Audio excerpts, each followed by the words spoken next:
Da-da-da, state of the pod. Welcome back. All rise. All rise as we enter the stadium. State of Adaptation. Yeah. Our podcast. Yeah. So, yeah, this is one of those mini episodes that we told you about before. And we're just going to talk about, I guess, why we started this. Why we're doing it. Why we like it. Where we think it's going. Where we think it's going. And what maybe you guys might want to see going forward. Yeah. It's Q&A. I mean, we can't, actually get the answers right now. Yeah. But all cues. Right? Yeah. And we'll look in the comments for we'll respond with A's in the comments. Yeah. And or text. I don't care. What. Give us A's. Yeah. So why did we start this, Wader? Why did we start this and then take a long ass break and then come back and we're not taking an official hiatus, but that's why honestly, people were banking some stuff. We're banking, baby. People do that for vacations. And, our vacation is from our lives, not in a sad way. Yeah. No, but it's pretty de rigueur for most podcasts that certainly I listen to where they always have some stuff banked up. When you asked me to jump on board this thing, what feels like 80 years ago. At least 70 years ago. At least 70, conservatively. Mm-hmm. I was delighted by the invite, by the concept. I saw it as an opportunity to educate myself because at points in my life I've been a voracious reader, but more recently I had scaled that back and delved more into other forms of media. And as an actor, it was something that I was always just more directly interested in. But I saw it as kind of an incredible two-hander book club. And a way to discuss that and get a dialogue about things that we like, literally speaking. And I have enormous respect for you as a writer, as a storyteller, and as a creative person, as a creator yourself. Oh. And funnily enough, it's come up in discussions with other people that and certainly I feel this way. I genuinely enjoy these discussions with you. It is such a nice burden lifted to get together and meet and discuss these things and use the parts of myself that my side jobs in life doesn't always allow me to use. 100%. Yeah. This is, I would like to say, our passion project. Yeah. So I would say so. Yeah. We both hold jobs that are not in the industry consistently at the moment. Mm-hmm. And there's a reason why we entered it in the first place. And sometimes that gets lost, forest in the trees, right? Like you lose why you want to do something, why you have passion for it. And I wanted to do this as well. So I gave me a reason, one, to hang out with Swader because Swader's cool as shit. And then two, basically read and watch more content. I was feeling like I was falling into kind of like trash media and doom scrolling where I wasn't actually growing as an ingester of media. Yeah. I'm not saying all the things we watch are going to be revolutionary and self-development, but like it's nice to know that it's our little homework assignment of self-development. Yeah. And I like that a lot. Because I think we live in a world where increasingly we're just made to ingest and not digest anything. Mm-hmm. And I loved the idea that we get together specifically, explicitly to digest story and to analyze and pick apart artists' visions and decide what comes from that. And I think the adaptation component of that, it adds this additional fun layer where we get to qualitatively say what was the rationale for doing this and why was it successful or not. Mm-hmm.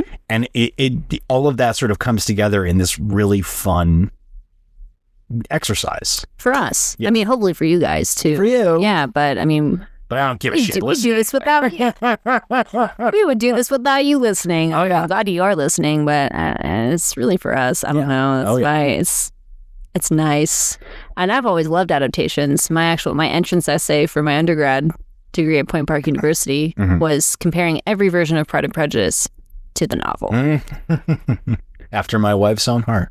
Yeah. And we did Pride and Prejudice 2005. They were And that was like my first thing. I've always loved books. I've always loved writing, and I didn't know what outlet I wanted to take. I ended up picking screenwriting as mine. Yeah. And I don't know how different my world would be if I just went with creative writing, Sure. but this kind of melts both. My like love of creative writing and like fiction and novels and even historical whatevers and visual mediums. So it's just overall aces. It brings the whole thing together. Mm-hmm. And I think that it's how I've bonded with people specifically. I remember my wife and I, when we started dating, we realized how much we mutually loved Frankenstein, which Frankenstein is maybe to this day one of my favorite novels, and maybe my favorite novel, specifically because it is a work of existential science fiction, and it delves in one of the first of its kind, probably the first of its kind to do it that well, and then you have to reflect on the media types that it has become, and some of them are wildly different and very successful. Some of them, like the adaptation in the 90s, more similar but less successful. Mm-hmm. And those are the discussions that bring people together when you really like all those different types of media, where you're like, it becomes an additional way to relate to other people. Oh, for sure. And like determining, there's a through line question in most of these is what makes a good adaptation. Mm-hmm. And I'm going to ask that question to you. At this point, we're 12 episodes-ish deep in this podcast and continuing, hopefully, to add more. Oh, yeah. What do you think makes a good adaptation? Or does it even matter? I mean, I'm not going to say that because that would be like shit on the entire concept of this podcast. Point of anything. It's the point of anything, really. But not. Like, what do you think makes a good adaptation? Inspiration. I think that the best adaptations are ones that aren't boilerplate, studio bought the IP by the numbers. We got to crank it out because it'll be a 4-quadrant, or it'll hit a very specific demo or whatever. It's you have to get something that inspires a filmmaker to say, oh, well, I have an angle on this. And I think what we've learned going through this is that some of the best adaptations come from some of the worst books. Oh, yeah. Like Jaws and our recent episode, Born Identity. Dumpster fires. Terrible books. Mm-hmm. Like really incoherent. Surprised they were ever published books. But what happened is that and I think it's interesting that both of those stories are ones that are arguably New York Times bestseller fodder. That you put them out, and somebody who's Jaws is a beach read, somebody's flying from Chicago to San Francisco, and it's vacation books, travel books. It's there. You need something to read. It's super long. Like, even if it's bad, it distracts you. And then somebody found the seed of a good story in those books. Spielberg pretty famously said that his favorite character was the shark, and he hoped, like, he was rooting against everybody else in the book. Mm-hmm. He was like, I want the shark to win. I don't want these people to succeed. But he had to make the humans. Mm-hmm. And he was inspired by the core idea of the story, and he took it to a level where the human characters were not just redeemable, but some of the most memorable ever committed to film. Mm-hmm. That speaks to his talent and his eye for story. Yeah. So there could be strong concepts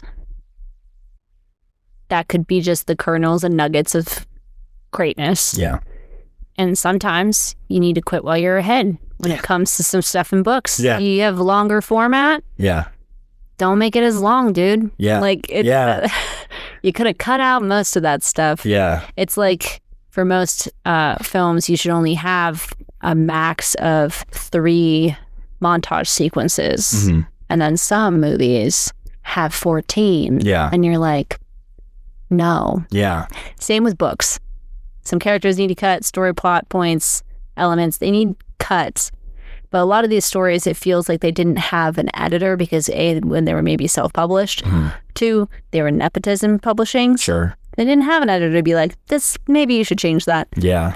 I feel like that's changing more nowadays. Like, I don't have that feeling when I read books that came out the last 15 years that are horrible and yet still are made into adaptations. Sure, yeah. But that might be something on our next thing. So if you guys have a suggestion for a modern book that sucks ass that has been adapted, we'll read it. Yeah. And we'll watch it. 100%. Well, and this is actually why I want to delve into, I'll say it at some point down the line, I kind of like to do Twilight.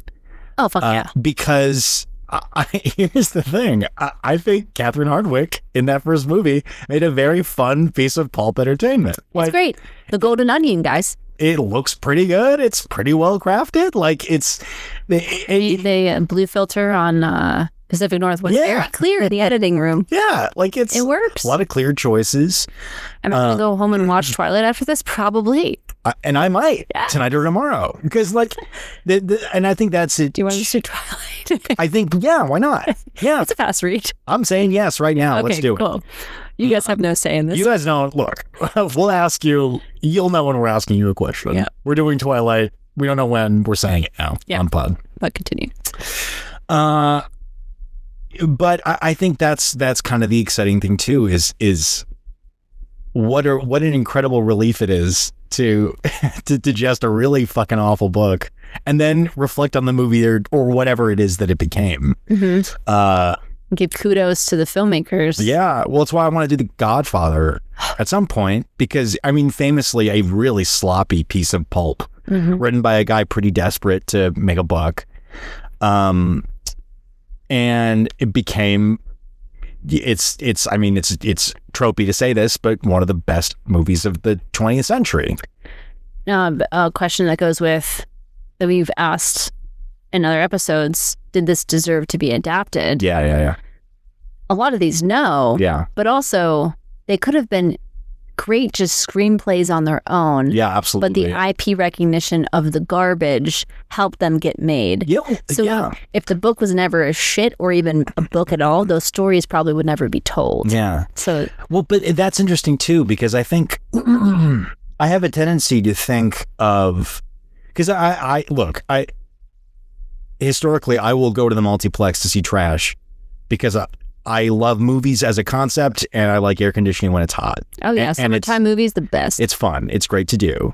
And for a long time, I forgot that books also came from the same tradition of the novelty of reading a book. It's specifically because for such a long time, it was the premier form of entertainment. And we see the publishing industry now in decline, and you have some forces sort of resuscitating it, like Book Talk, and they're certainly reinvigorating a lot of different genres. And a lot of those genres are pulpy. Like my wife and I were in Barnes and Noble the other day, and we were looking at the romance section and how huge it is, how expansive the romance section is. It's such an impressive thing to see. And I just know that a lot of that was like Book Talk and social media and forces that really have become a universal book club for those things. But a lot of books and literature are they're slop. They're pulp that you read because you need something to do, in the same way that you want to go see a movie and you have the cash to do it. Mm-hmm. A lot less of them, I think, are being actually printed, and because we can get them readily on the internet. I had Wattpad Premium for a very long time, and I read garbage. Yeah. The same fanfic or same YA garbage. Yeah. Because it was readily available at a very low price point. Why not? Yeah. But I don't think we're in the same age of as much slop in print because it costs so much money to buy the slop. Yeah. And I'm like, I don't got money for that. Yeah, I got the cash. I want to have the slop cash. Yeah. I don't. Yeah. So I'll ingest my slop for free. Yeah. And or for a very low premium cost on Wattpad. Love Wattpad. But, yeah. Well, that's why self-publishing is an interesting space to watch. I think now more than ever. Well, AI self-publishing too, which is it's fucking crazy. Terrifying. I got a book called "I Am So Sorry If You're the Author of This Book," and my boyfriend tried his best. Called "Godly Heathens." Definitely written by an AI, at least in part, and definitely just put queer characters in places that just did not make sense, and then kept switching the gender dynamics or identities without notice. Yeah. Like, this thing is objectively garbage. Yeah. Slop. It was a printed book. Yeah. And unlike human slop, made with that intent. That's what makes AI and human slop different. Oh, yeah. Love it or hate human slop. A human being had an idea and they decided to share it with you. So that's why I'm like, I maybe need to go read. Oh, no, I donated that book. I didn't keep that book. But like, I'm sorry, hon. But it was so bad. Yeah. But also, I feel like they were just plugging and playing modern issues to try and get reads. Sure, yeah. Could have been a completely different book, but their publisher or their friend was like, if you put a they, them in there, you get 15% more bug sales. Yeah. And then they weren't consistent on the actual pronouns throughout the... Super exploitative of something that is, in fact, a rich subject to explore and understand. Yeah, and people do it way better. Yeah. And you'll see on Book Talk, giant list of best-selling authors who do amazing jobs with those identities. Yeah. But that's also part of the slop culture with books nowadays, and even movies, that they're placing titles and popular culture buzzwords in places they really just don't need to be. One of the jokes we have in our house is like, oh, is there a black person or a gay person in the show? Do they really need to be there? Or is it just because they're black or gay? And it's hard to say. Are they represented in the honest spirit and from filmmakers who understand them? We just saw Sinners. Was it good? Sinners. It's on our list. Unbelievable. Okay, so we actually may pay the money to go see that. Sinners is worth every dime. Okay. I would have paid a little bit more. It is, as other people have pointed out, a rich text, and it is such beautifully drawn characters, and Coogler does such a sharp job highlighting these very real people in very difficult situations in the American South, without ever making them feel tropey. That's the thing, is when characters feel tropey and feel exploitative and defeat the purpose of, where the crawdads sing. Like Jumpin' they are there to serve an aspect of the protagonist's personality. And to be protective of a white woman in the American South. Kind of representative of some people in the South, but not a true representation. And it's very hollow and very, very dishonest and very cheap. So that's a good through line for a lot of the books we have been reading, is that some of it is cheap, but it's okay to be cheap if it's not offensive. Sure. So Devil Wears Prada is a garbage book as well. Sure, yeah. But it's not super offensive to really anybody in particular. It's just in general an industry that is just horrible. That was an interesting one to do, and it's because you have someone who is it was Ramona Clef, so it was obviously somebody who was basically just copying and pasting names and telling stories about working in a terrible industry, that's what was so interesting about it. It's a bad book, but it is a source document, ultimately, of a kind. Yeah. I do have one question about Sinners before we move on. Yeah. If it was not set in the American South at the time it was, would it still be a good story? Yeah, I think so. Okay. It's God. There's so much I don't want to give away. It's you'd have to do some work, because it is definitely about the crises and struggles that affected those communities that are discussed in rural Mississippi. Okay. Not long after World War I. And it is a slice of Americana. Okay. And it's a story about the struggle of black folks in the South, and of immigration from Europe, and about the cultures and how different cultures have viewed spirituality and spirits. And that's not an adaptation, is it? No, it's completely original, which is why it was also incredibly exciting to see. And on top of all of that, it's just a fun fucking movie. It's incredibly fun. It's also John Carpenter-y, which is what's so fucking exciting about it. It was invigorating to see a movie that good in theaters. Awesome. We will definitely, we were like, maybe we should wait till it's out and just watch it in bed with the popcorn. No, we'll go out and see it. I might see it again, because we saw it on standard, and because we couldn't see it on IMAX. Okay. We might go see it on IMAX. Wow. It's fucking great.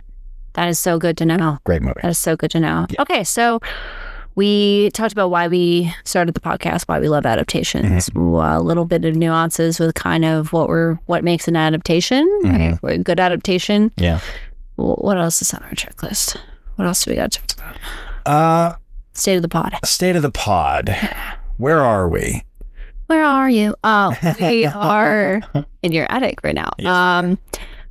We are 30-somethings kind of struggling to survive. I don't know about that. I know I am. I know you are too. So. Without going into too much detail, the protracted hiatus between episodes was that we both encountered pretty unpleasant health crises. Yeah. That laid us out. And I think that's kind of the spirit of why I'm glad we came back to this and why I love it, is that it is a thing that we can carry with us as we're struggling through different aspects of our life. Because I will always want to watch a good movie, always want to read a decent book. And I think there is something very sustaining about this thing that I can keep coming back to, and that I think can enrich me personally. Well, for just mental health sake too, like I know for me, I can't really work out still. I'm not cleared to work out. Yeah. And that was my main mental health thing I would do. Like I'm having poor mental health, I'll go for a run, or I'll go to the gym, or I'll go for a walk. And I can't really do those things. I'm starting to. But this is a nice, I'm not going to say alternative outlet because I am going to carry it forward. Yeah. It's just something nice I can look forward to doing. I don't dread it. Sometimes I'm like, oh, fuck, my schedule's really busy, but I am going to make time for this. Yeah. Because it is important. Yeah. And I think it's important. Yeah. Because it's the thing that whatever I'm going through, I never want to let my brain atrophy. I never want to let my mind go to rot. Because there are times in my life where it'll be the only resource that I have at my disposal. And I what excites me, I think, about the pod, I think now that because I think pre-crisis, it was a fun, enriching exercise. I always enjoyed doing it. And I think now, coming back from that crisis, I'm finally starting to wrap my head around where we're going with this and the kinds of things that we can do. We're excited to bring in subjects to interview. We have a couple of people lined up that I'm not going to talk about quite yet because we're still figuring out the details, but some really sharp people, friends of ours who are also creatives, people that are being referred to us through great folks like my friends at Solano Pictures, that I think will add to the dynamic and experience of what we're doing. And I like the idea that this can go from being a journal, which I want it to continue to be of our thoughts and analysis, to a radio. Oh yeah. To that we can communicate with people. And because I think part of what I like about that's buried in this whole thing is the idea that media literacy and analysis are so important.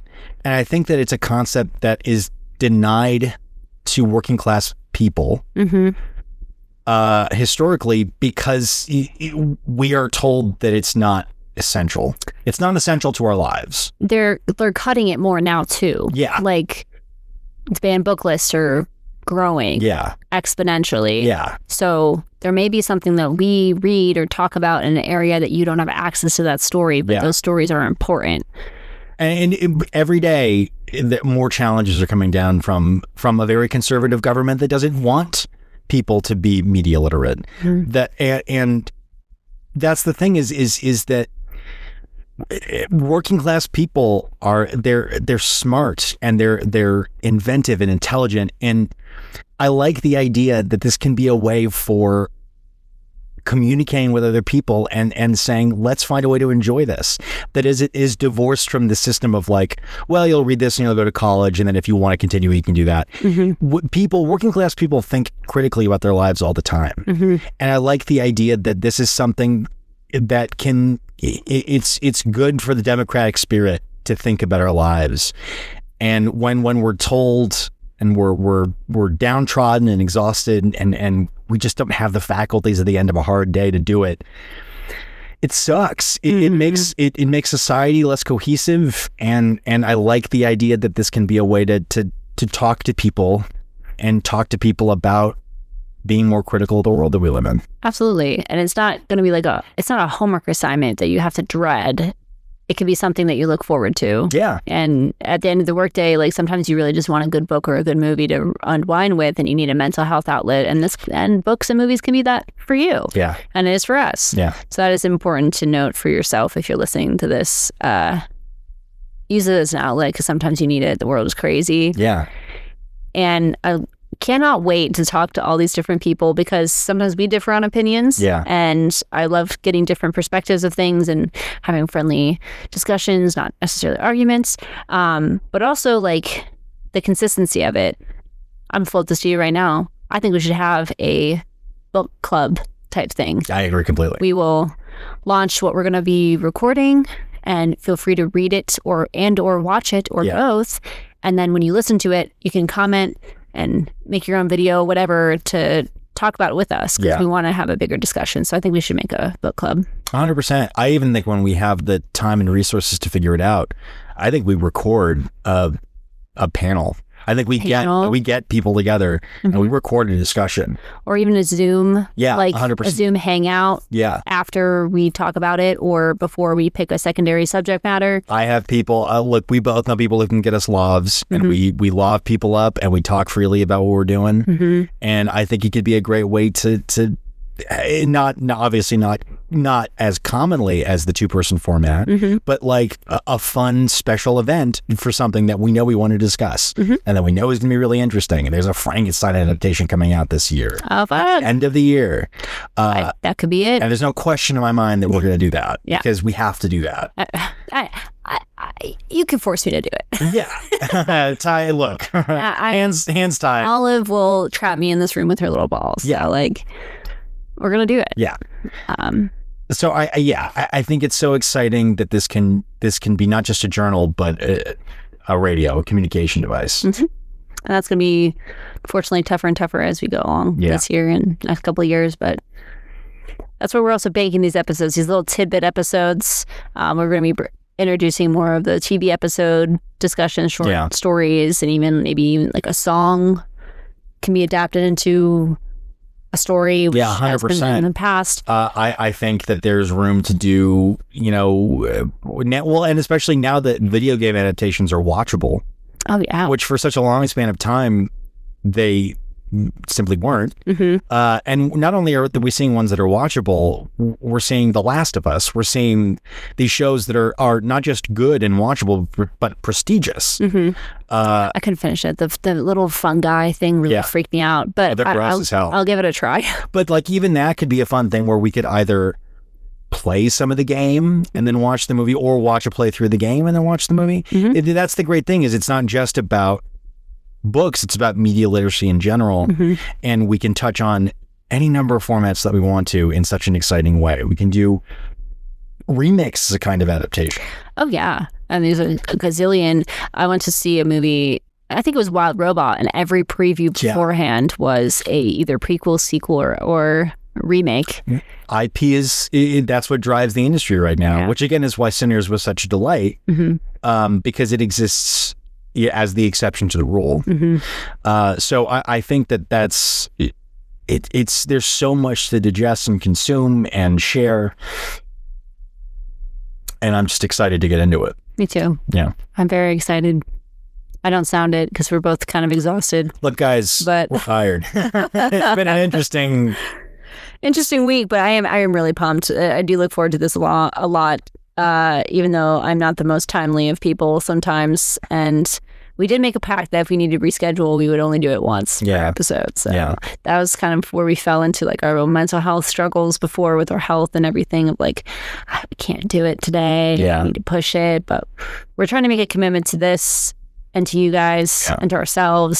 So hopefully we can keep it up. But if we don't, we're going to give ourselves some grace. Yeah, we're going to give ourselves grace, and we're going to bank. We're going to bank it. Yeah.